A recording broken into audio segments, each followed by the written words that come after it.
North America. As thou did make Abraham and the followers of Abraham successful, but surely thou art praised and magnified. O Allah, bless Muhammad, and bless we the true followers of Muhammad here in the wilderness of North America. As thou did bless Abraham and the followers of Abraham, for surely thou art praised and magnified. Amen. You may turn and be seated. Any other kind of language that you want, but very seldom. It's very hard to find someone to teach you Arabic. In the name of Allah, the all-wise, the true and the living God, the finder and life giver to we the sleeping mental dead, so-called American Negro. We forever thank Allah for giving to us, for raising in our midst, the Honorable Elijah Muhammad as our beloved leader, teacher, and guide. Today, brothers and sisters, we find that everybody has a leader, everybody has a guide, and everybody has a teacher. And in fact, when you go back into the prophecies, go back into the Bible, and go back into the Holy Quran, we find that every people has had someone to guide them on the path of God at one state or another during their civilization. But the so-called American Negro is the only people in the world that you know of, who has never before the coming of the Honorable Elijah Muhammad had a man from God, a representative of God, to actually teach them the wisdom of the book in which they think that they already know. Therefore, it is actually necessary, in order for us to have a man from God today, to get us back on the right track. And if we are a thinking people today, if we are a just people today with ourselves, in order for us to be an intelligent people today, we must be able to face the fact that we have been on the wrong course for a very long time. Our condition, our behavior, our action actually tells you that we have been on the wrong course. If the course that we have been following has been the right course, then how would the wrong course actually be? The purpose, brothers and sisters, of our lecture here this afternoon is to create a better atmosphere of understanding among we as a people. To create a better atmosphere of understanding among the followers of the Honorable Elijah Muhammad and the non-followers of the Honorable Elijah Muhammad. Because at one time or another, all of us was non-followers of the Honorable Elijah Muhammad. But a certain atmosphere had to be set up between those who at that time were following him and those of us who today were not following him at that time. A peaceful atmosphere, an atmosphere of brotherhood, an atmosphere of understanding was set forth in order for someone to convince us that we should go down to Muhammad's mouth and hear what this great man has to say. So a peaceful atmosphere was set forth in order for us to be here this afternoon. Likewise, when we come here, we don't want anyone to feel that we are beating down on you. We don't want anyone to feel that you are not at home. We don't want anyone to feel that you are not welcome here. We don't want anyone to go away with a feeling that he was not in the midst of his brothers and his sisters, because we all are brothers and we all are sisters. We all came from one and the same people. We are all one and the same people, and the condition that made you and I one and the same people has made not only some of us that people, but it has made all of us that people. All of us have been physical slaves of the white world. All of us also today is still mental slaves of the white world. Therefore, this makes us a unique people. In fact, if there ever was a people that was brothers and sisters, as it is today, it really is the so-called American Negro, because we've had 400 years of experience that no other human beings have ever undergone. Therefore, this 400 years of persecution and persecution has actually been enough to bring about brotherhood and understanding among us, if they're not any before that time. The Honorable Elijah Muhammad teaches us that Islam, this religion here, actually is our religion. It is the religion of our forefathers. It is the religion that our forefathers studied before they were brought over here in America a little over 400 years. Sometimes, due to the fact that we have been in America for such a long time, and we haven't heard of any other religion primarily except the religion of Christianity, in many of our people's minds today, they believe that there is only one religion. And that religion is the religion of Christianity. But there are many religions. But the Honorable Elijah Muhammad teaches us that the religion that our forefathers served and practiced and lived was the religion of Islam before the white man brought us over here and hung us on the tree. Not only did he hang us on the tree physically, but he also hung us on the tree mentally. Had he only hung us on the tree physically,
some white men wrote on some paper, then actually he actually took and hoodwinked us and made us begin to love the slave master, want to be with the slave master, want to help the slave master, and in fact want to go 9, 10, and 20,000 miles away in order to fight and to defend the slave master. All praises due to Allah. So this, the Honorable Elijah Muhammad teaches us, is our religion. It is a good religion. This religion means submit. This religion means surrender. This religion means to obey. This religion means peace. This religion means righteousness. This is actually the religion of God himself. Not only that, but the Honorable Elijah Muhammad teaches us that to show you that this religion must be the religion of God, he has given us the 3 greatest elements in the universe to simplify or to act as a sign of this great religion that he has given to us. He has given to us the sun, the moon, and the stars. He teaches us that the sun actually stands for freedom, the moon stands for justice, and the star stands for equality. These are the signs that have been given to us as our religion to show you that they must have came from a very wise man, a very intelligent one, who would give you such signs as this to represent the religion that you would serve. But over here, on this side of the board, you have some stripes and you have some stars. But what does the stripes represent? Do they stand for freedom? Do they have the power of the sun to give you freedom? Do they have the power of the moon to give you justice? Do they have the power of the star to give you equality? Over here, all you have is some stripes. And you can find some stripes most any old place today. You find men wearing striped shirts today. In fact, you even find men on the chain gang wearing black and white stripes. You just have some red and white stripes, but they on the chain gang have black and white stripes, which means that they have no significance whatsoever for you and I.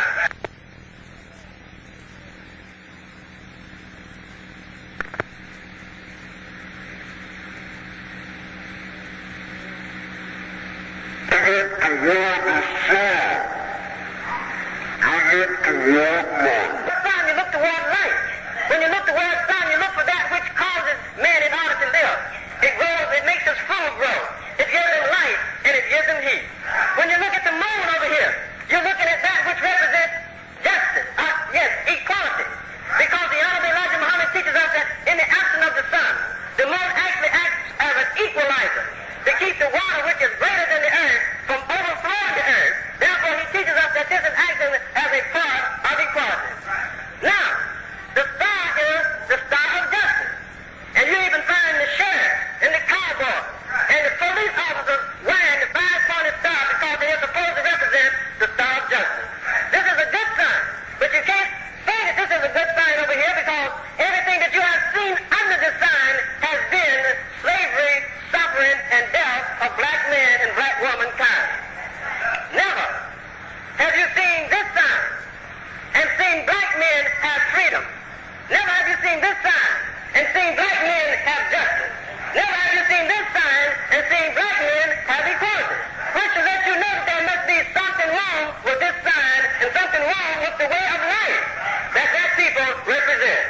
So the Honorable Elijah Muhammad is representing to us today Islam as our way of life, Islam as our religion, and Islam is the religion that will make us overcome all opposition regardless of how they feel.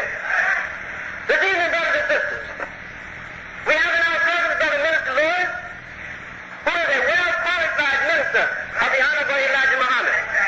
When he comes forth to you, those of you who are visiting with us who have never heard him before, we ask only that you keep your mind open, keep your ear open, and be able to receive that which he gives to you.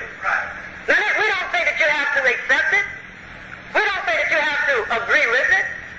But all we ask you to do is keep your mind open and your ears open. And take it in. And then if you find it to be good, hold fast to it. But if you find it to be ungood to you, or no good to you, then after you take it in and you analyze it, and you thrash it around, then throw it away. If it can't help you and I as a people. But if it can help you and I as a people, then we ask you to listen to him.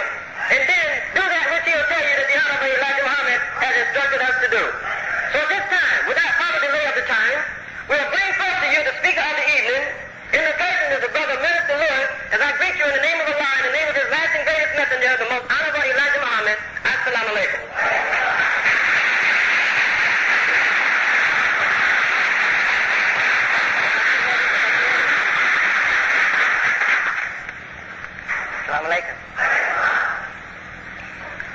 In the name of Allah, the Beneficent, the Most Merciful, the one true God to whom all praise is due, the Lord of the world. Allah, your God and my God, not a strange God, but a God out of whose light we were taken 400 years ago. As our beloved leader and teacher taught us,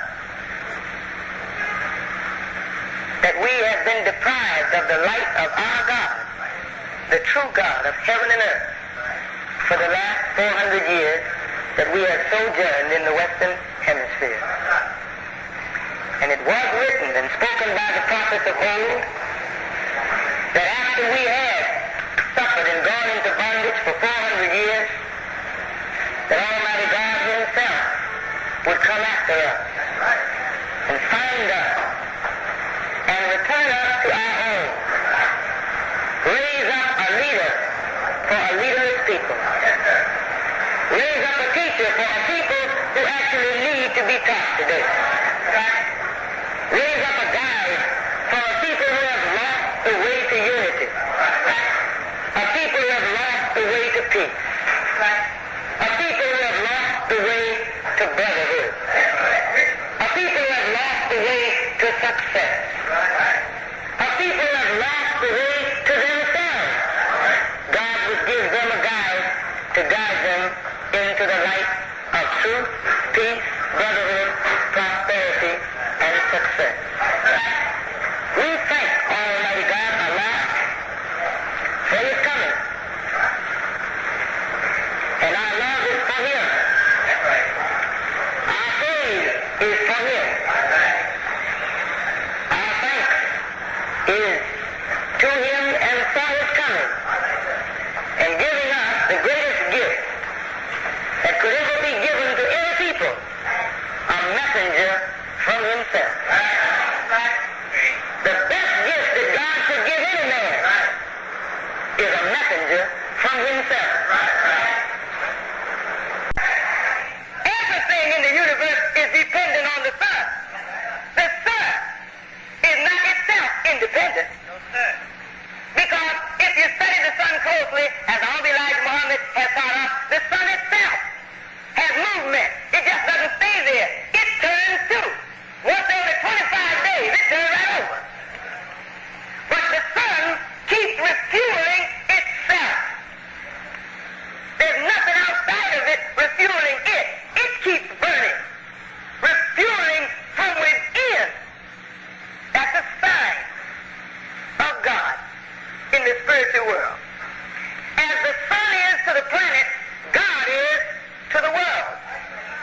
You may be independent of me, and I may be independent of you, but both you and me depend on God. Right? No matter who we are, or what walk of life we're in, we can't get away from dependence on God for life, for sustenance, for energy, as you cannot get away from the sun for your physical life. You can't get away from God for your spiritual life or wisdom. This is why Solomon said that the beginning of wisdom in one place is the knowledge of God and the fear of God. Because you don't even become wise or start on the road to wisdom until you know God. Why? Because he's the source of wisdom. And once you're acquainted with the source, there's unending wisdom as long as you stay in touch with the source of wisdom. Do you follow this? All praise is due to Allah. Now, if a planet got lost, what is the spiritual relationship of a planet going out of the light of God and the sun, or the God of the solar system, or the sun, for 400 years? What is the physical relationship to that and the spiritual relationship? The Bible tells you. God was talking to Abraham, and he said to Abraham, know of a surety, Abraham, that thy seed shall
sheep. One of them got lost. 99 were at home. He said, what man having 100 sheep, losing one, would not go and search for that one that was lost and rejoice more over the one that was lost than over the 99 that he had with him? Meaning that when this people who would be in a strange land, they would actually be lost from the light. As that far-planet platoon was lost from the light of the sun, this people would be lost from knowledge. Knowledge is light. Light is power. And it takes power to rise into freedom. It takes power to build, power to move, power to have your being. And when you can't move, when you can't have your being, when you can't get your freedom, then you lack power. And you lack power because you lack light. And when you don't have the light, you're lost in the dark. Right or wrong? Let's look at it. All praise is due to our Lord.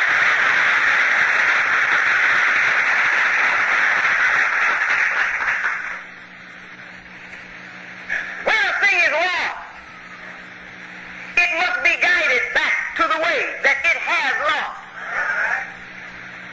Right? Remember the song you used to sing in church?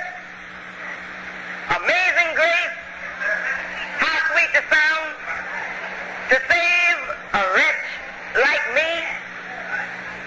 I once was lost, but now I'm found, was blind, but now I see. Then a great poet said, who's there a man with soul so dead, who never to himself has said, this is my own, my native land. If such there breathe, birthmark him well. For him no minstrel raptures swell.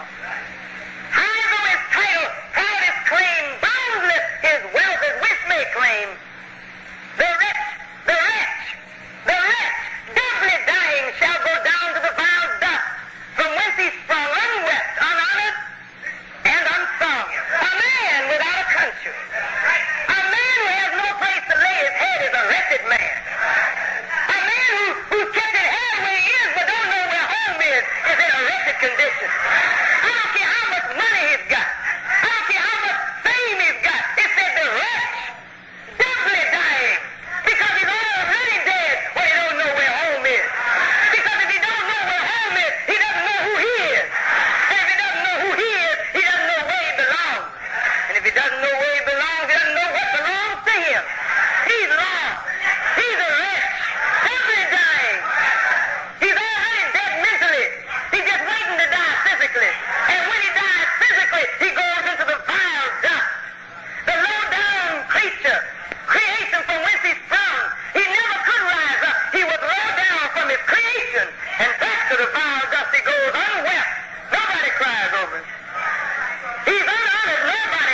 Bibles. I want you to listen, though. Thank you. Beloved, brothers and sisters, these are things we should consider.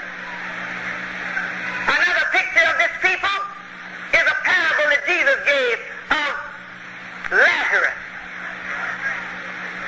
sitting at the rich man's gate, begging for the crumbs that fell from the rich man's table. Lazarus, a beggar. Lazarus, the beloved of Jesus and Abraham, sat at a rich man's gate begging. What was the matter with Lazarus? Did they ever tell you? Lazarus had hands just like the rich man. Lazarus had feet like the rich man. Lazarus had a head like the rich man. But Lazarus, something was wrong with his mind, because he couldn't make his hands do what other people's hands were doing, and he couldn't make his feet walk like other men were walking. Therefore he sat and he begged others to do for him what he could have gotten up and done for himself had he had the light of understanding.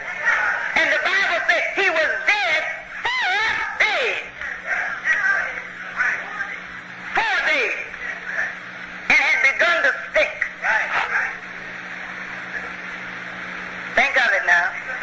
Dead 4 days and stinking. And I think it was Martha who came to Jesus and said, the one you love is dead. And Jesus said, no. He's just asleep.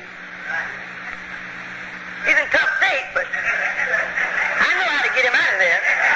And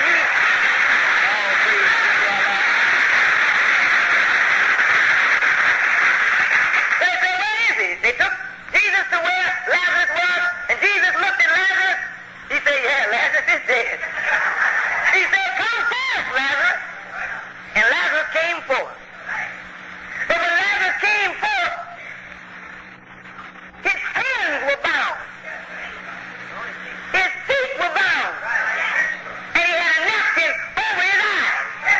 He could not have been physically dead. Because when a man is physically dead, you don't need to bind his hands. Death has secured his hands. You don't need to chain his feet, because death has made sure that he won't move.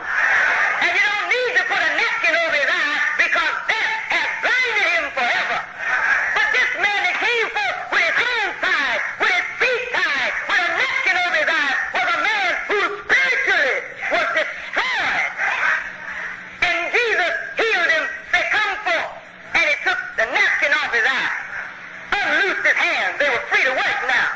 Unloosed his feet.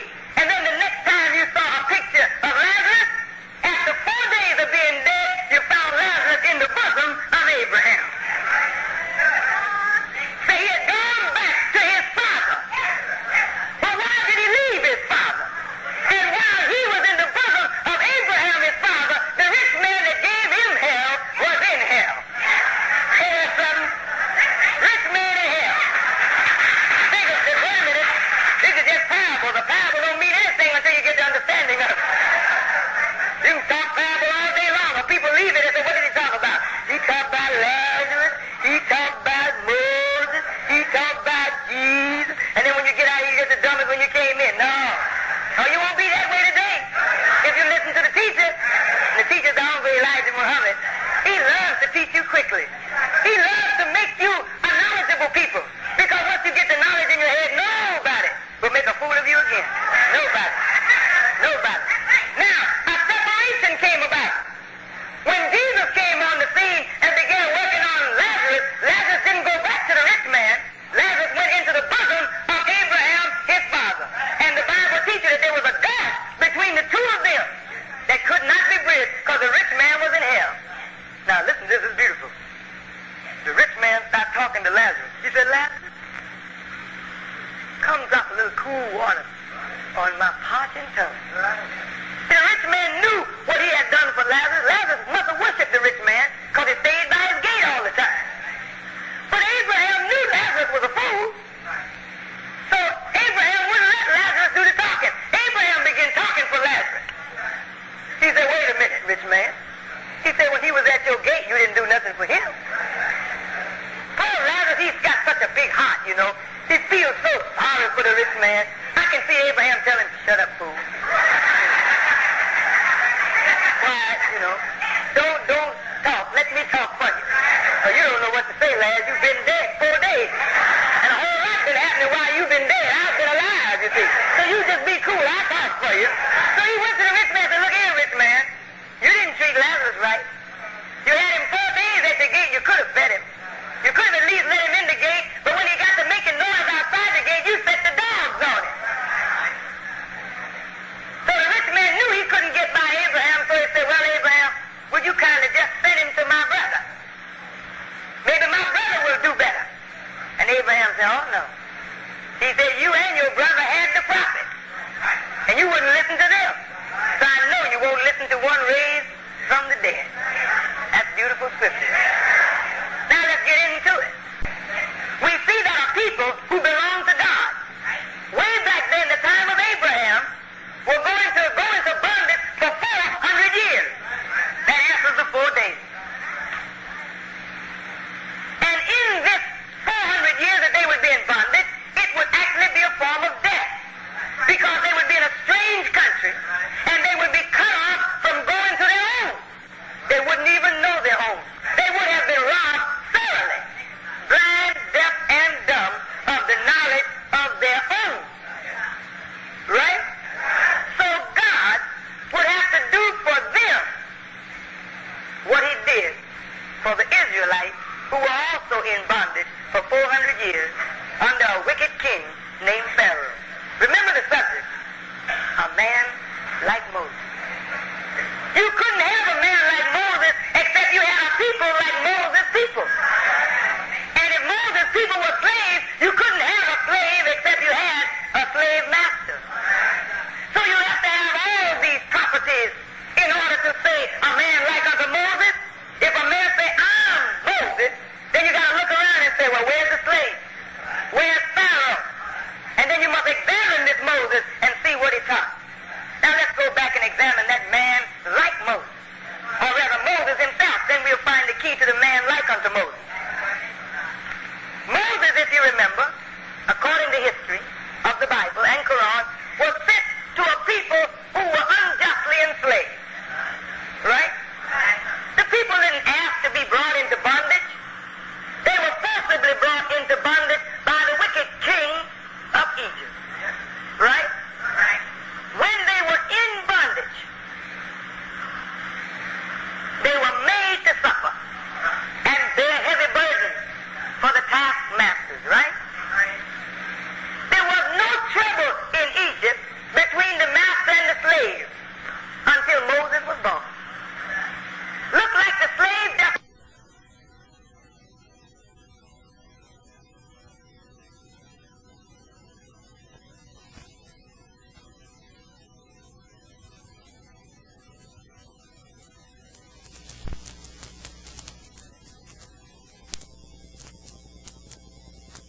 slaves is due to Allah. Remember the subject, a man like Moses. Pharaoh gave them a religion. But if you notice, the religion didn't straighten the slaves out. The religion didn't unite the slaves. The religion didn't make the slaves brothers. The religion didn't give the slaves an attitude that they should be free and independent from Pharaoh and carving out their own destiny. The religion, rather, made them satisfied to carry Pharaoh's burden.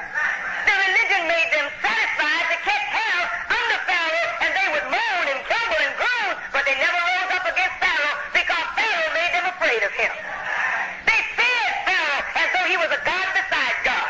And Pharaoh exercised great power and authority over them. He called them and they came. They obeyed him. They gave him a false sense of superiority. He felt like he was a god beside God. He regulated their affairs. He said when the slaves came and when the slaves would go. He said what the slaves would eat and what the slaves wouldn't eat. He said what the slaves would preach and what the slaves wouldn't preach. And anyone who preached something different than what Pharaoh believed in, they were persecuted. Right around. Pharaoh even had some magicians from among Moses' own people working magic to keep Moses' people in subjection to Pharaoh. But Moses, the little boy, Moses, the unlearned man, Moses, the one with impediment of speech, couldn't talk too plain. He grew up in that house, and he saw what was happening to his people, and he loved his people. And one day, he wanted to deliver his people, but he didn't know how. And the Bible and the Quran teaches us that one day, he met God through a burning bush. And God said to him, Moses. Moses got frightened, the book says, ran from the bush, and he called him, Moses, I am the God of thy fathers, Abraham, Isaac, and Jacob. Moses listened. He said, take your shoes off. The ground which you're standing on is holy. Said, Moses, I'm calling you to go to Pharaoh and tell him that I said, let my people go. Moses, being fearful and a little foolish, said to Jehovah, who am I to go before Pharaoh? I can't even talk too plain. He was trying to give some excuse to God so that God wouldn't get him to go before Pharaoh, because he was actually scared of Pharaoh. And God said to him, Moses, did not I make your mouth? He said, open up your mouth, I'll talk for you. Go on and tell him all that I command you. And then Moses said, who shall I tell him? Sent me. He said, tell him I am that I am. Where? Huh? I am that I am. You have something? When a man says I am, that's the present tense of the verb to be in English. I don't know whether we can learn a little English today. Nothing wrong with that. And when a man says I am, that means I exist. Up until that time, the people talked about God, but they didn't know that God was real, just like they were real.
He got a very good tongue, but he doesn't know what to do with it.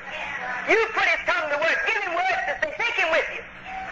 Let him be your messenger as you are mine. But you are under my authority. Boy, he put it to him. And after he got through shaping up Moses, he went before Pharaoh. Pharaoh got haughty and proud and puffed up. What do you mean? Can you see him? I don't know no other God beside me. Who is this God? Moses was taught to be humble. But he knew what was happening. He knew what was waiting for Pharaoh in that burning bush. Moses had a job to do. Moses had to civilize a people that the slave master had made savage. Moses had to make them be themselves. He had to ask them to accept their own and be themselves. The slave master had deprived them of their own and made them other than themselves. And Moses had a job on his hands. He had a hard job because he'd have to come to them to teach them of a God that they didn't even know anything about. And when he told them Jehovah, they said, wait a minute, I ain't never known God by Jehovah. I only knew him by God Almighty. Whatever name you knew him by. Moses came to bring you the proper name of God for that time. And he said his name is Jehovah. And the people said, look at Moses bringing us this strange God. See, Pharaoh had set Moses' people in opposition to their own salvation. Think of it. God had told Moses, I'm fed up with Pharaoh. Look what he said. I'm tired of Pharaoh, and I'm tired of his treatment of my people. I've come to kill Pharaoh. Look at God's judgment now. And what could you say if you were Moses, or you were an Israelite, and you were catching hell under a slave master, and God showed up and said, well, I come to kill your boss, because your boss is no good. Oh, God, don't do it. I know some good ones, God. They give me a piece of bread the other day. They allowed me at the front door. That's a good one. Don't kill him. I won't pose you, God. Now, what would you do with a fool like that? You'd kind of whip him too, wouldn't you? You know he need a little whipping from God. If God come and tell the fool, look here, fool, I come to save you. Because you are not the one responsible, but I'm going to kill your master because he's evil. I only want you to follow me. And Moses will lead you out of the way. Because this is the battle zone, and I'm about ready. The fire is going to be kindled soon. So you follow Moses and get out of the way, because I'm going to work on Pharaoh. And when Moses, can you imagine what Moses had to do? He come among his people and says, brother? Don't call me no brother. You didn't come from my mother, and nobody ain't nothing ugly looking like you. Think about that.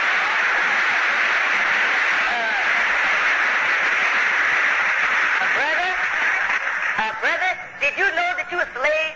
Wait a minute. I ain't no slave. I'm a free man. I'm free. Moses would have to even teach the man that he's a slave. You know, anytime you make a man a slave and then the man think he's free and he's a slave all the time, you really put a game on this. Did you put a game on him? You talk game talk. I'm saying this is a game, brother. When a man can make you a slave and tie your hands and your feet, and they say you're free, and you keep hollering, I'm free. I'm free. Man, he really worked the game on you.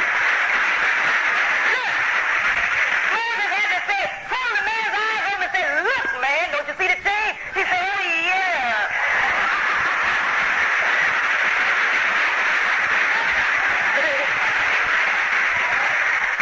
I'm telling you, poor Moses, I'm telling you, I wouldn't want his job.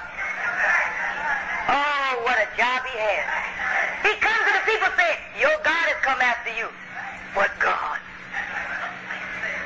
Jehovah. I don't know about no so-and-so Jehovah. I don't need him. I didn't send for him. And every day they catch him so much hell, they down on their knees saying, Lord, have mercy. Lord, oh Lord. And the Lord is showing them mercy by sending them a man to lead him out of hell. And they say, I didn't send for him. I don't need him. Well, you have pretty wicked, brother. But Moses, he took all of that. And he said, brother, you don't need to depend on Pharaoh. You can get up and do for yourself what Pharaoh doing for himself. Come on, God got a land for you, flowing with milk and honey, in which you can be free. Land? You gonna take me, put me on no sand?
Moses, and they caught it from the others.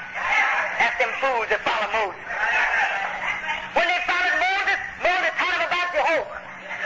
Moses broke the idol God. Moses told them, don't bow down to stone nor statue.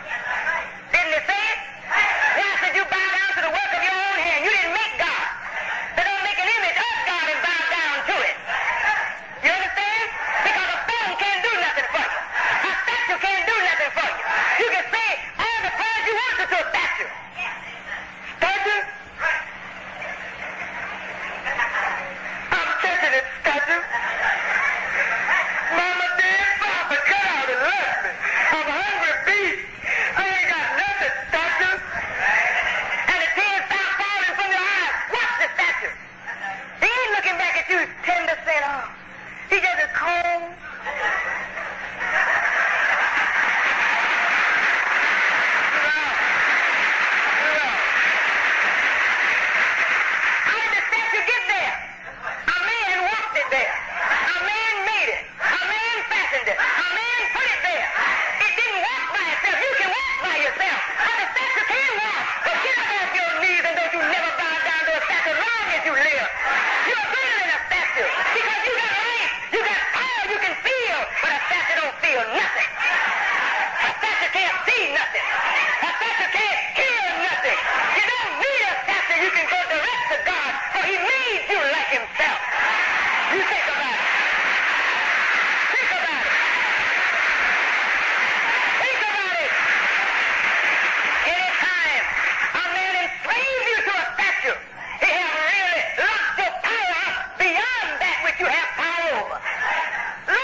Moses was unworthy because a few people in Moses' family began to accuse him. Moses wasn't worthy anymore. So it's pop Korah. But God is not a fool. When God chooses a man, he chooses him. God don't say, I made a mistake. You go back, not the God of heaven. When God chooses a man, he chooses him for a total life. He knows everything that the man will do before it's done. And anything that the man does, God Almighty knows it, permits it, wills it, and backs it. But the fools don't understand, and they become corrupt in that which they don't understand. But Moses was God's man. And when old foolish Korah jumped up against Moses, God said, good. I want to prove that I'm with him. Anyway, you know, God likes to prove from time to time that he's with his man. That's his man. And ain't nothing you can do against God's man.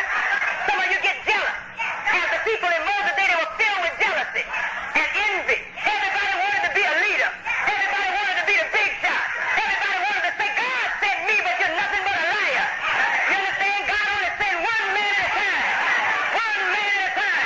And listen, wait a minute. And when God sent that man, then that's it. Every other black man or white man or red man, follow the man that God sent and don't give him no trouble, or you die.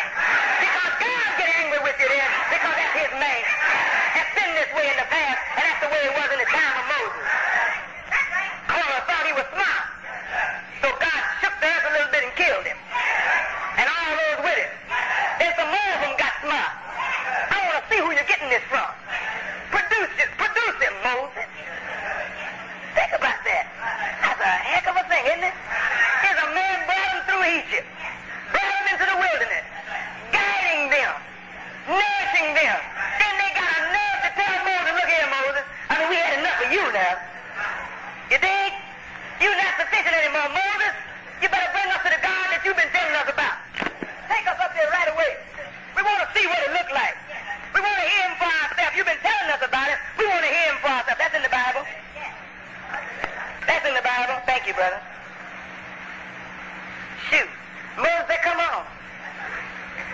After they kept persistent, he took him up in the mountain. And something happened.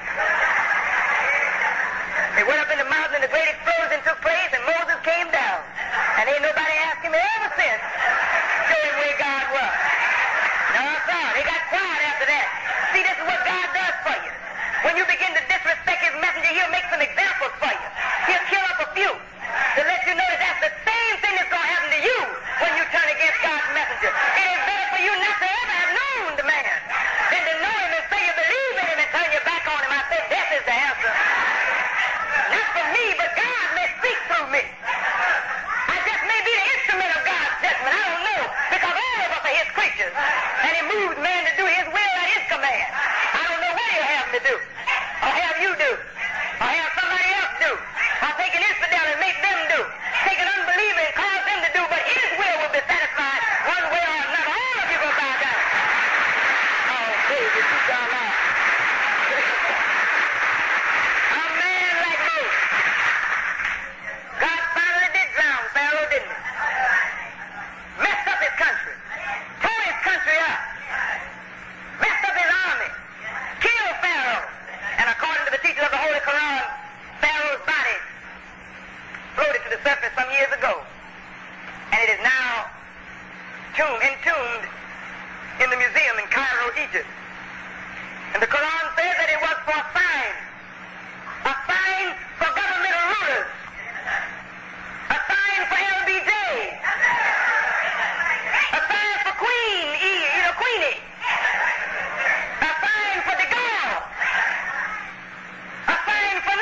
love.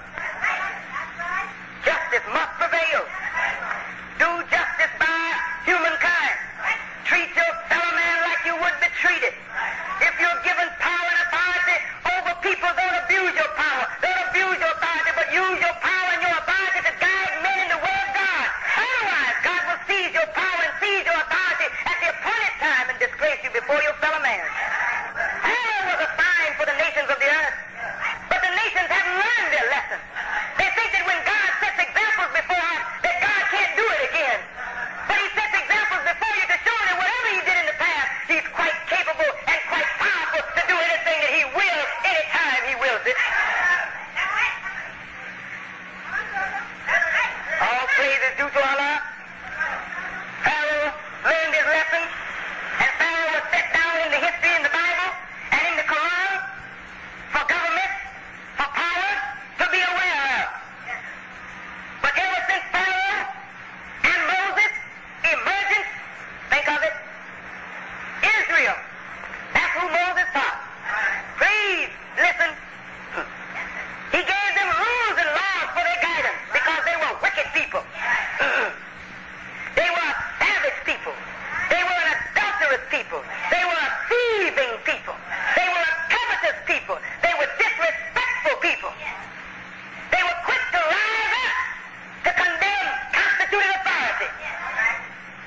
So God gave them laws for guidance. God gave them laws for eating.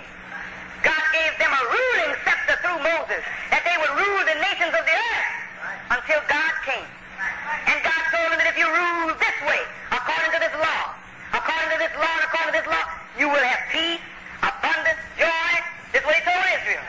Moses wasn't hardly dead, brother, when the Jews began to rewrite Moses' teaching to suit themselves. God never wanted a man to enslave another man, whether it's a black man enslaving a man or a white man enslaving a man. No man is to be another man's master but God himself. I will never submit, never, no more. I will not allow no man to master me but God and a messenger of God. Because a messenger of God and God himself are the only qualified beings for me to submit totally to. Because these men can develop me into what God wanted me to be.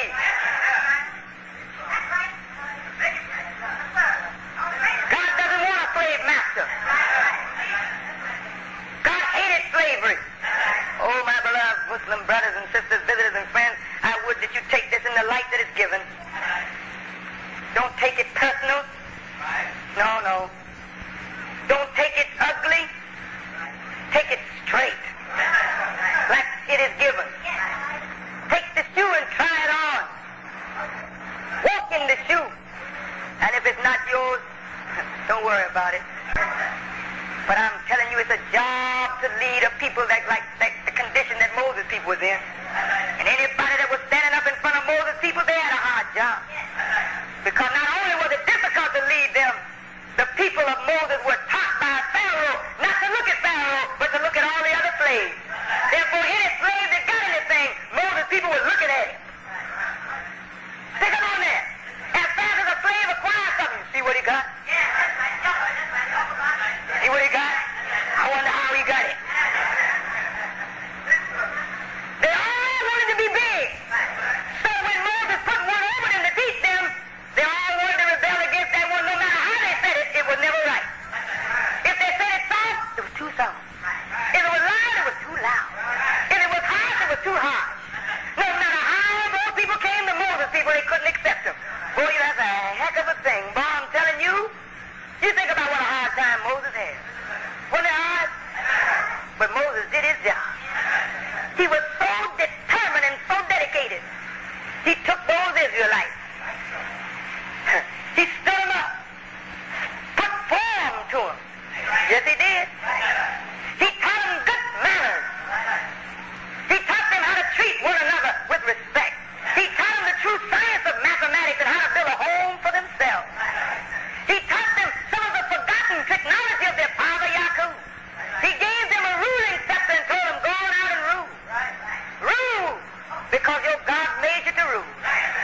He guided them to the right path. But Moses' bones were cold, brother. The Jews were supposed to spread what Moses taught them to the other whites. And they kept it among themselves. They kept the light. They were commanded to proselytize the faith to all the others. But they didn't do that. They had a message to deliver, so they hid the message in their home. Isn't that something? They wouldn't go out and tell another man what Moses had said. Isn't that something? They began to twist Moses' message to suit their own wicked thoughts, evil intentions. Pretty soon Israel fell out of power. Right or wrong. But a man like Moses. And now the world is in bad shape. Everybody trying to enslave somebody else. Everybody wants somebody to work for them for nothing. Everybody want to trick the brother, use the brother, or use the sister. Just be gaming on one another. Talking about each other like dogs. Acting like dogs. Right? They haven't learned the lesson. England didn't learn. France didn't learn. The black man in Africa was doing all right. I don't care what he was doing. Some of the foolish Negroes say, all that gold over there, he wasn't doing nothing with it. White man should have come in and took it from him. You just a white man fool.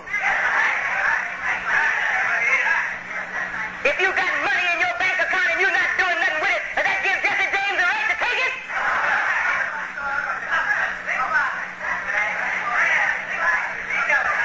I don't care what you got. If it's yours, then you got to come by proper channels to get what is not yours. But the white man didn't do it, did he? Come on, let's reason together. Don't get hot now because I'm talking about boss. The boss needs to be talked about. All praise the people alive.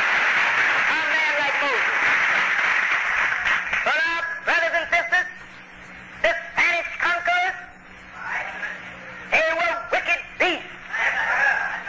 Oh, you talking about the Spanish people? Oh, no. Not you, my brother. You look like me. You're not Spanish. How in the heck you gonna be Spanish? I am Puerto Rican. No, brother. You and I are one. I don't understand. Stay cool. Make it plain. There's something that should be stopped.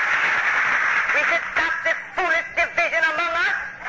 Call ourselves one Spanish, one Haitian, one Puerto Rican, one Santo Domingo, one Haitian, one this, one that, one the other, and the white man is right between dividing. All of us gotta kill one another. No, black brother. No. If you're Spanish, how did you become Spanish? If you didn't originate in Spain, how did you become Spanish? Why? Because that wicked Spanish conqueror, a Caucasian white man. Yes, a Christian Caucasian white man. Yes, a Catholic Caucasian Christian white man. Listen carefully. I'm not knocking no religion. I'm telling it like it is. And that's the way you gotta hear it today, like it is. You gotta learn to face facts. They came out of Spain looking for gold. They weren't looking for love and brotherhood. They were looking for gold. And they found it in North America. The Portuguese conquerors the same way. They killed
said, but when we put him under, we got to keep him under control. So now he's not Spanish, he's French now. I would have called him Francois. So see, instead of him saying, está bien, he would say, voilà. What's it right? Oh, black brother, they brought our father. You and me, my brother. Brought our fathers from the shores of Africa. Brought us to America. We spoke one language. And the white man killed our mothers and fathers and taught us English. He talked bad, so we began to talk like he talked. But I ain't going down in massive plantation. I know what to do. For him, tell you the shame. And some of them that was lying and going on, they came on up north about 10 years ago, and all of a sudden, oh yes, those southern people make me sick.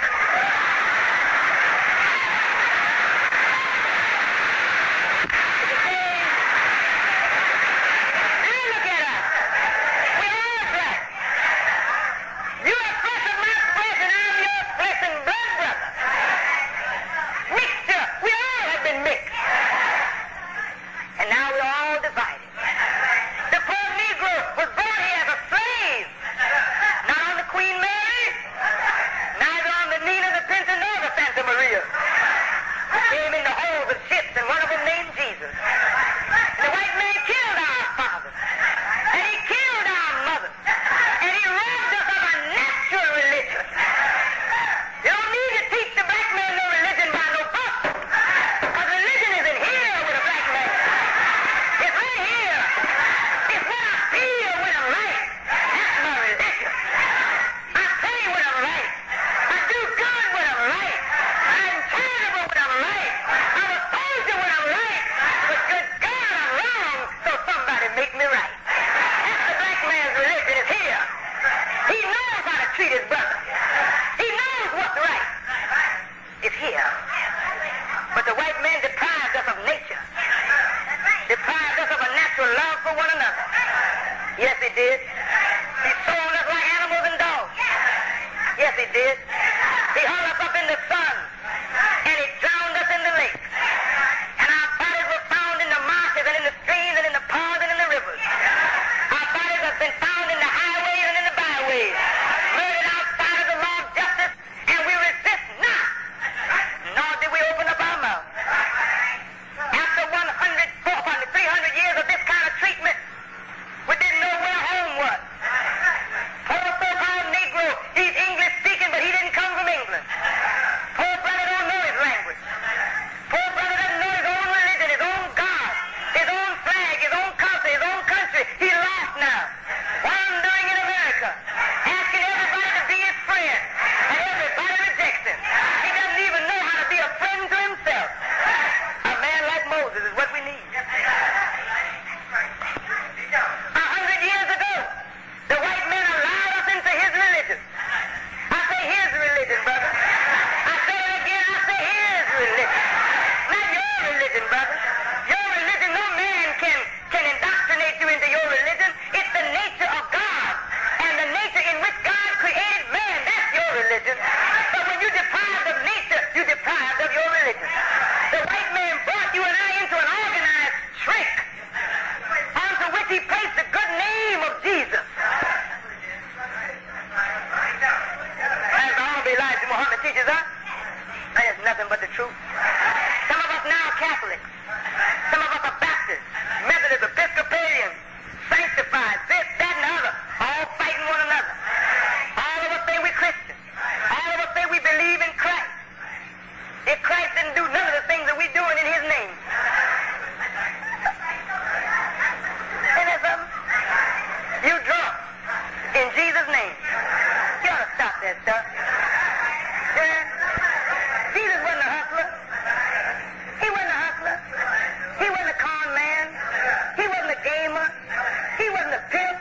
people getting sick and tired of this foolishness.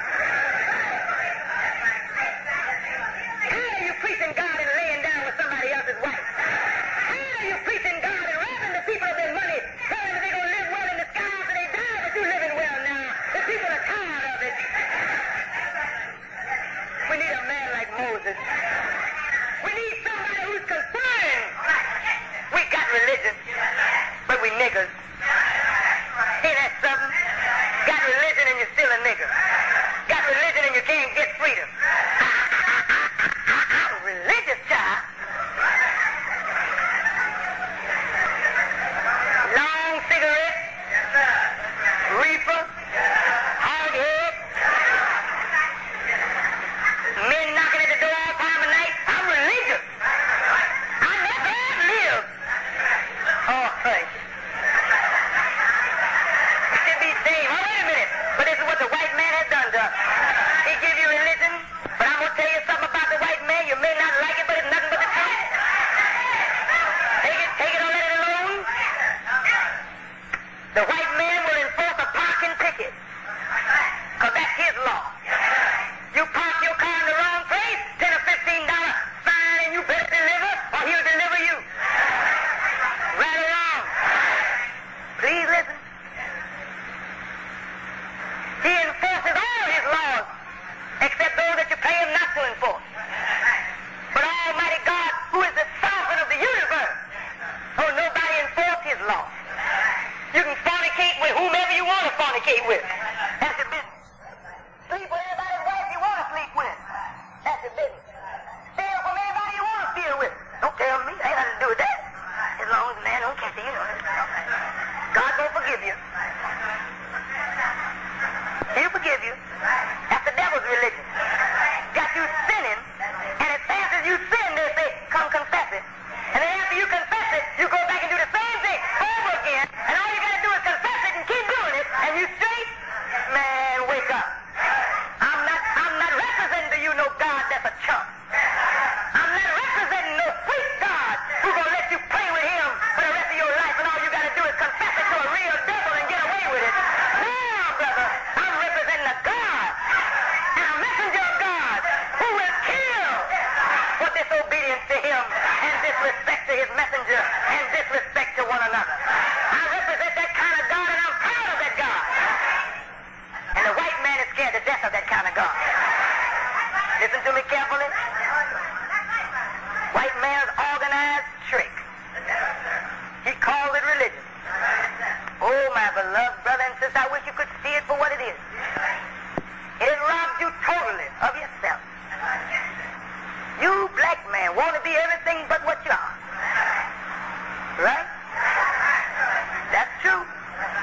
Right now, you want to unite with the white man. Oh, we got to find brotherhood. You hear Negro talk this. But if you have some brotherhood with who? You say the white man. But have you found brotherhood with your brother? With me? With the brother sitting next to you? You ain't found no brotherhood with him? How can you preach something that you haven't found among yourselves?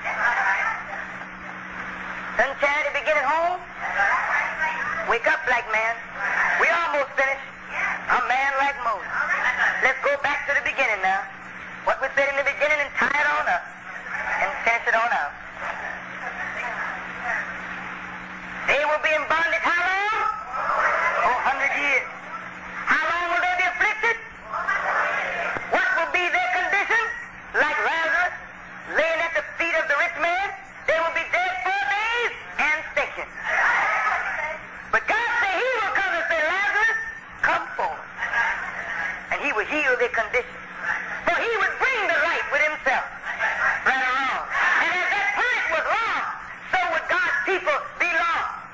I say you can search the sacred pages of religious history, and you can search the pages of actual modern and contemporary history, and you won't find no people on earth suffering 400 years in bondage to any people other than this people right here, the so-called American Negro.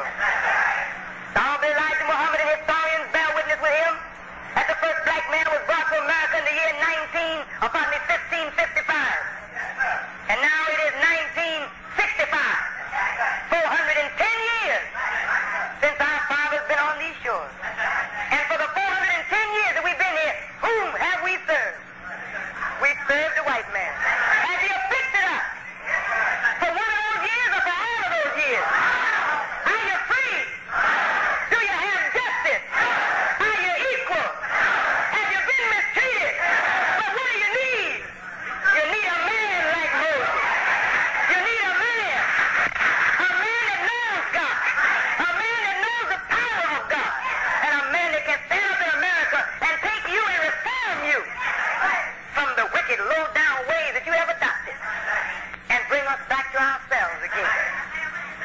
That man is in America. The Bible calls him Elijah. The Quran calls him Muhammad. He's here. Elijah Muhammad. Is he the